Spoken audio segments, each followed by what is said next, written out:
foli ɲuman dɔn foli kɛ ka ɲɛsin aw bɛɛ lajɛlen ma Mali kɔnɔ ani Mali kɔ kan. Aw minnu matarafalen don Cherifla Jabaramuso la sanga ani wagati aw bisimila kɛnɛya jamukan kɛnɛ kan. Jamukan min bɛna walawalali kɛ aw ye bana ani bana nacogoyaw la walasa ne ni aw an bɛ se k'an ka ɲɛnamaya kɛ cogoya min na ka sɔrɔ a ma kɛ ni gɛlɛya ye. O sira kan an ka bi jamukan bɛna boli fɛn min kan o de bɛ tali kɛ goitre kan n'o ye folo ye. An ka wuli ka jɔ sera kɛnɛyaso min na o ye hôpital du Mali médecine interne ye. Bi jamukan bɛna ɲɛfɔli kɛ aw ye folo yɛrɛ ye mun ye a n'a bɛ mɔgɔ minɛ cogoya jumɛnw na an ka ɲɛjɔ o sɔrɔliw na. Bon, ne ka baara ɲɛsilen don endocrinologie, diabétologie and nutrition. Bon, tubabukan na an b'a fɔ a ma ko goitre, mais bamanankan na an b'a fɔ de ko folo. Folo in ti dɔwɛrɛ ye organe dɔ de bɛ kan camancɛ la, kan dugumana in na yan n'an b'a fɔ o ma ko glande thyroïde, n'o de bonyana en ce moment a bɛ fɔ a ma ko folo. Bon, n'i y'a jateminɛ an yɛrɛ ka domaine na folo bana in ale de ka ca jabɛti kɔfɛ, parce que n'i y'an ka banaw bɛɛ ta k'a lajɛ jabɛti de ka ca n'a bɛɛ, mais folo bana in de bɛ na jabɛti kɔfɛ. O caya in na sisan n'an ye étude dɔw kɛra ka tɛmɛ diɲɛ kɔnɔ n'an y'olu dɔw jateminɛ diɲɛ yɛrɛ kɔnɔ ka se 800 millions de personnes, c'est-à-dire mɔgɔ 800 ɲɔgɔn o kun folo bana olu tigilamɔgɔw kun gɛrɛsɛgɛ dora folo bana in na. Mais ne ye Mali jateminɛ étude dɔw kɛra i n'a fɔ an ka karamɔgɔba dɔ bɛ yen professeur Agarali, olu kun ye étude dɔw kɛ waati dɔw la. Olu ka étude in kɔnɔnaw na o y'a kɛ fan mun na n'o ye plateau dogon ye dɔgɔnɔ jamana kan ani Kati ani fana Tomiya cercle ninnu na. O waati la folo kun bɛ taa o jama ninnu na kɛmɛ sara la folotɔ kun bɛ taa mɔgɔ 30 ɲɔgɔn na. O kɔfɛ ne ye folo yɛrɛ ta k'a jateminɛ munna folo bana bɛ Mali kɔnɔ et que mɔgɔ caman tɛ ka na dɔgɔtɔrɔso la k'a furakɛ, parce que an b'a fɔ mɔgɔ mun ma ko endocrinologue o de man ca Mali kɔnɔ kosɛbɛ. Fɔlɔ la a kun man ca, an ka musokɔrɔba kelen de kun bɛ yen n'an kun b'a fɔ o ma ko professeur Sidibe Asan Traoré, ale kun bɛ Pɔnzi ka to Pɔnzi a kun bɛ folo furakɛli kɛ ka fara karamɔgɔ wɛrɛw kan yen Pɔnzi. O kɔfɛ a nana muté ka na hôpital du Mali la yan ka na kɛ chef de service ye. Wa nalen sisan ani an ka kɛrɛfɛ jamana ninnu dɔw farala ɲɔgɔn kan i n'a fɔ La Guinée, i n'a fɔ Sénégal, i n'a fɔ Burkina, i n'a fɔ Benin, pour que ka se ka folo dɔgɔtɔrɔw ka formation caya. Bon, o kɛra sisan Mali kɔnɔ folo dɔgɔtɔrɔ ka ca, mais présentement ni centre de référence ni fɛn fɛn ta i bɛ taa sɔrɔ folo dɔgɔtɔrɔ kelen bɛ sɔrɔ a bɛɛ kɔnɔ, mais a ka ca hôpital du Mali de la ka tɛmɛ a bɛɛ kan. Bon, n'i y'o jateminɛ an yɛrɛ ka lajɛliw la yan kɛmɛ sara la mɔgɔ 50 ɲɔgɔn bɛɛ i bɛ taa sɔrɔ olu gɛrɛsɛgɛ donnen don jabɛti la, wa tɔ 50 na sisan ne y'olu lajɛ i bɛ taa sɔrɔ folo bɛ taa yɛrɛ sɔrɔ fo 30 ni dɔɔnin na. O de la folo ye bana min ye Mali in kɔnɔ mɔgɔw bɛ ka commencer k'a dɔn ka na furakɛli la pour que an ka se ka o waleya ninnu na min yɛrɛ ka teli ka folo bila mɔgɔ la an b'a fɔ o ma ko carence en iode, c'est-à-dire fɛn dɔ bɛ farikolo la n'an b'a fɔ ko iode a bɛ sɔrɔ dumunifɛnw fɛ, o de ka n'ale ka dɔgɔ de o de ka ca kɛ sababu ye ka bila mɔgɔ la. O yɛrɛ la sisan n'i y'o jateminɛ o de la folotɔ ka ca dɔgɔnɔw ka jamana ninnu kan mun bɛ kulu sanfɛ et aussi même Kayi région ninnu na folotɔw ka ca ye, parce que ca ma sɔrɔ dɔ wɛrɛ fɛ olu bɛ sanfɛla ninnu na min kɛ sanji mun bɛ na ka bɔ parce que ka sɛnɛfɛnw bɛ kɛ sanfɛ, sanji mun bɛ na sanjiw bɛ iode nin ko ka bɔ yiri ninnu kɔrɔ ani dumunifɛn ninnu kɔrɔ. Bon, o la u ka dumunifɛn caman bɛ iode ko dɛsɛ b'a la, même pour que ka se ka o kɛlɛ fɔlɔ la an ka professeur dɔ tun bɛ n'an b'a fɔ o ma professeur Agarali, olu tun nana ni politique dɔ ye Mali kɔnɔ pour que kɔgɔ fɛn fɛn bɛ don Mali kɔnɔ pour que sel ka se ka k'a la o iode ka se ka k'o kɔgɔ ninnu na. Mais an y'a jateminɛ kɔsala in na parce que fɔlɔ la contrôle tun bɛ kɛ service d'hygiène bɛ contrôle kɛ régulièrement pour que ka se k'a dɔn ni su kun bɛ don sugu kɔnɔna ninnu na ni kɔgɔ yɔrɔ min iode la ni kɔgɔ tɛ mɔgɔ min ka iode la o tun bɛ o retirer ka bɔ sur le marché. Mais maintenant de fait que contrôle fanga dɔgɔyala mɔgɔ caman bɛ don ni kɔgɔ ye k'a sɔrɔ a ma contrôler faut que jamana lakanabaaw ka essayer ka o yɔrɔ jateminɛ kosɛbɛ ani yɔt fana kɔfɛ fura dɔw fana bɛ se ka kɛ sababu ye ka folo bila mɔgɔ la n'an b'a fɔ dɔw ma amiodarone senbɔ la même cigarette kelen cigarette bɛ se ka kɛ sababu ye ka na ni folo ye ça fait partie des facteurs favorisants. Nin kɔrɔfɔ minnu ɲɛfɛlan filɛ nin ye kɛnɛya tigilamɔgɔw fɛ hakili la ni aw an ye faamuyali caman sɔrɔ o kun kan ne ma ɲɛ k'a fɔ ko folo y'i minɛ a bɛ yɛlɛma caman don farikolo la wa a ka ca kɛrɛnkɛrɛnnenya la mɔgɔ minnu fanfɛ o de ye an balakaw ye walasa aw ka faamuyali kɛ ale bi folo ma n'i minɛ a bɛ na ni yɛlɛmago jumɛn ye farikolo la ka d'a kan n'olu faamuyaliw fana ye o bɛ se ka an dɛmɛ kosɛbɛ ka an ka banaw kunbɛn an ka ɲɛ jɔ o sɔrɔliw la. Bon n'an ko an ka folo ta bakuruba la an bɛ folo tila sigiyɔrɔma 3 ye. C'est-à-dire folo dɔ bɛ yen i bɛ taa sɔrɔ ale bɛ a bɛ kan funu mais a tɛ ji kalaman dilan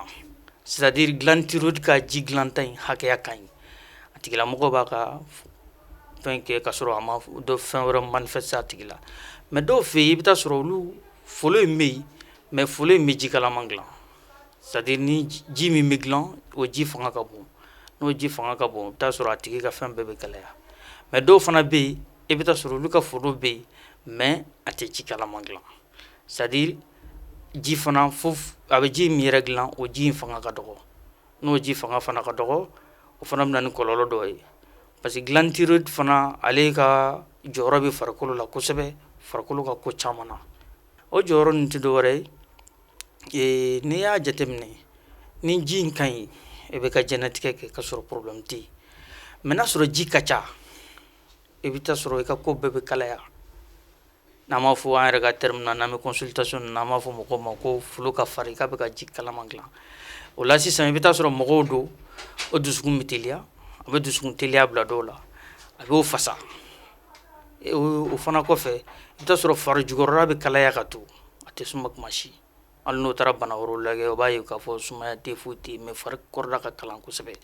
i bɛ taa sɔrɔ mɔgɔw minnu fana o bɛ dimi kosɛbɛ tigilamɔgɔ ka kɛlɛ ka ca bon ni surtout musolakaw a ka ca olu de la kosɛbɛ ni a n'a tigi ni cɛ m'a faamuya dɔw yɛrɛ bɛ se ka kɛ sababu ye an ye dɔw yɛrɛ sɔrɔ consultation na n'u a kɛra olu ka furusa sababu ye o de la faut que cɛw fana ka jateminɛ ni muso ka kɛlɛ ka ca au lieu que k'a bɛɛ kɛ bugɔli ka na n'a ye dɔgɔtɔrɔso la an ka jateminɛ n'a sɔrɔ baasi t'o la bon tuma dɔ la a bɛ dɔw yɛrɛ ka sunɔgɔ perturber i bɛ taa sɔrɔ o bɛ su bɛɛ ban o tɛ sunɔgɔ bon dɔw fana fɛ yen n'a sera wagati dɔ la a bɛ se ka kɔnɔboli yɛrɛ bila dɔw la n'an b'a fɔ o ma diarrhée motrice a dɔw bɛ yen n'u ye dumuni kɛ dɔrɔn u bɛ taa ɲɛgɛn na bon n'i y'o taamasiyɛn ninnu ye i yɛrɛ la a ka kan i ka na an ka jateminɛ surtout ni folo b'i la an ka jateminɛ jolitaw la ka dɔn a bɛ hakɛ min na mais o kɔfɛ ji fana bɛ se ka kɛ ni ji in fanga ka dɔgɔ ni ji fanga ka dɔgɔ a bɛ kɛ contraire ye au lieu que i ka ko ka kalaya i ka ko bɛɛ bɛ sumaya la dusukun bolitɔ bɛ sumaya fari bɛ sumaya ka to tuma bɛɛ i bɛ taa sɔrɔ a mɔgɔw b'a fɔ ko nɛnɛ b'u la et que crampe b'u minɛ c'est à dire senw bɛ se ka jaja o kɔfɛ a bɛ se ka na ni kɔnɔjaw ye bon o ye mɔgɔkɔrɔbaw tɛ denmisɛnninw yɛrɛ fɛ yen n'a bɛ yen de fait que ji nin a bɛ mɔgɔ dɛmɛ denmisɛnninya yɛrɛ kɔnɔ ka croissance atteindre c'est à dire janya a bɛ se ka denmisɛnnin dɔw n'a folo kɔnɔ ka bolo la ni furakɛli ma kɛ n'a sɔrɔ ko ji tɛ ka dilan a bɛ se ka kɛ denmisɛnninw ye o bɛ surunya n'an b'a fɔ olu ma crétinisme bon hali o ka mentalité c'est à dire i bɛ taa sɔrɔ ni a kɔnɔ k'o minɛ a bɛ se ka jouer o ka mentalité yɛrɛ fana kan parce que pour que ka se ka o ka école ko ni cerveau ma développé ka ɲɛ i bɛ taa sɔrɔ école ko ni fɛnw bɛɛ bɛ gɛlɛya o de la ni folo yera denmisɛnninw na ka kɛ mɔgɔkɔrɔbaw la bɛɛ kan ka na joona pour que an ka se ka furakɛli jateminɛ joona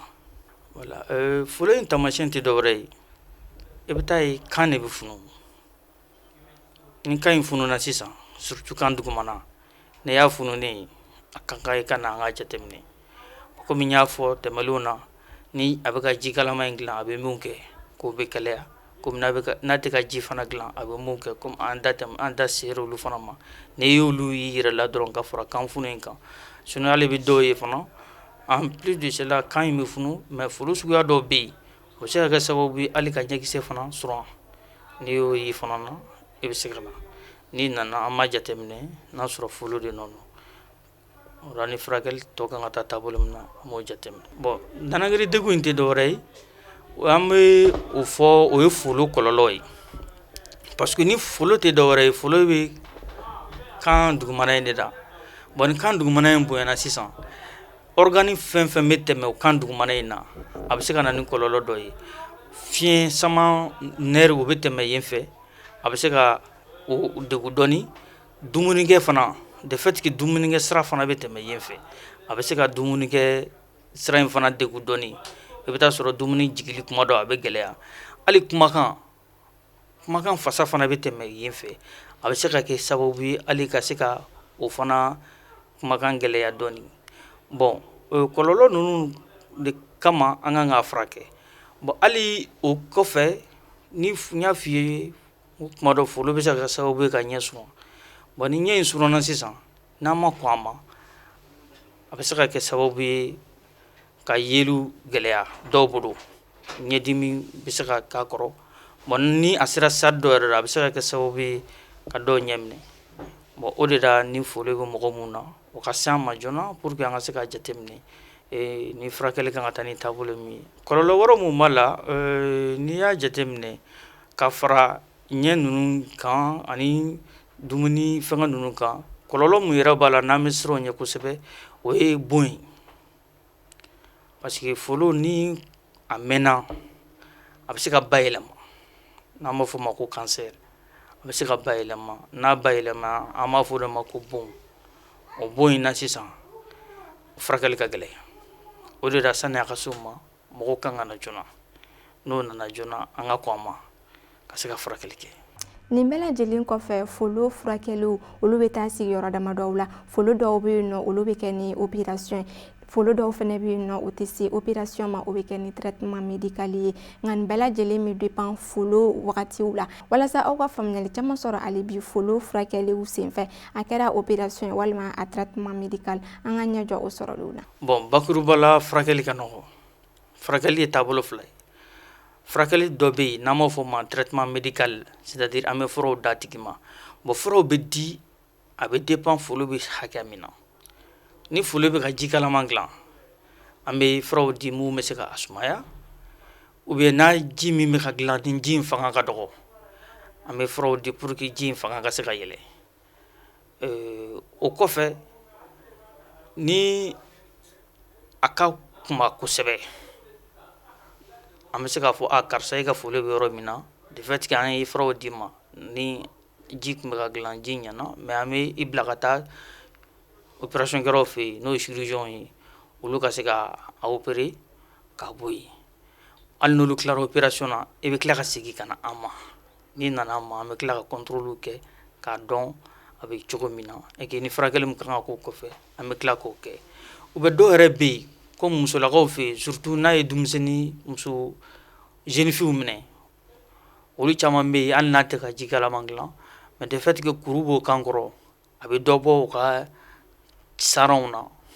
cɛɲa taabolo ninnu na olu dɔw bɛ na k'a fɔ ko docteur